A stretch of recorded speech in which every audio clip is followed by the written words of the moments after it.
ओम श्री परमात्मने नमः। अथ प्रथमोऽध्यायः।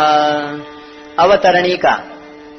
पांडवों ने 12 वर्ष का वनवास और 1 वर्ष का अज्ञातवास समाप्त होने पर जब प्रतिज्ञा के अनुसार अपना आधा राज्य मांगा, तब दुर्योधन ने आधा राज्य तो क्या, तीखी सुई की नोक जितनी जमीन भी बिना युद्ध के देनी स्वीकार नहीं की। अतः पांडवों ने माता कुंती की आज्ञा के अनुसार युद्ध करना स्वीकार कर लिया।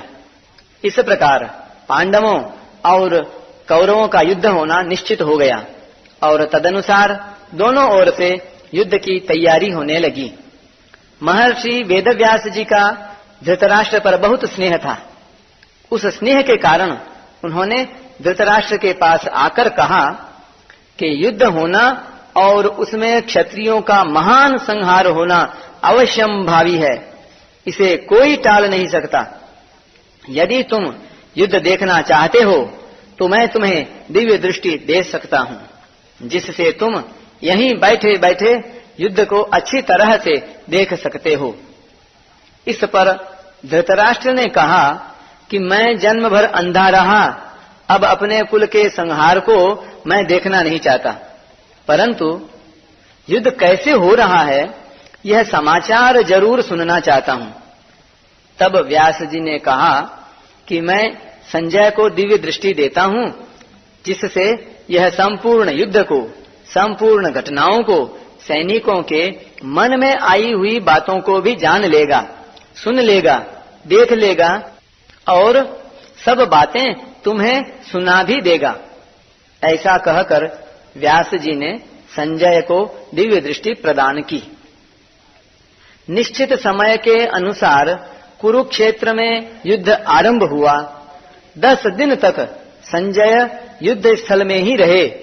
जब पितामह भीष्म बाणों के द्वारा रथ से गिरा दिए गए, तब संजय ने हस्तिनापुर में आकर, जहां धृतराष्ट्र विराजमान थे, धृतराष्ट्र को यह समाचार सुनाया। इस समाचार को सुनकर धृतराष्ट्र को बड़ा दुख हुआ और वे विलाप करने लगे। फिर उन्होंने संजय से युद्ध का सारा वृत्तांत सुनाने के लिए कहा। भीष्म पर्व के 24वें अध्याय तक संजय ने युद्ध संबंधी बातें धृतराष्ट्र को सुनाई। इस पर एक टिप्पणी।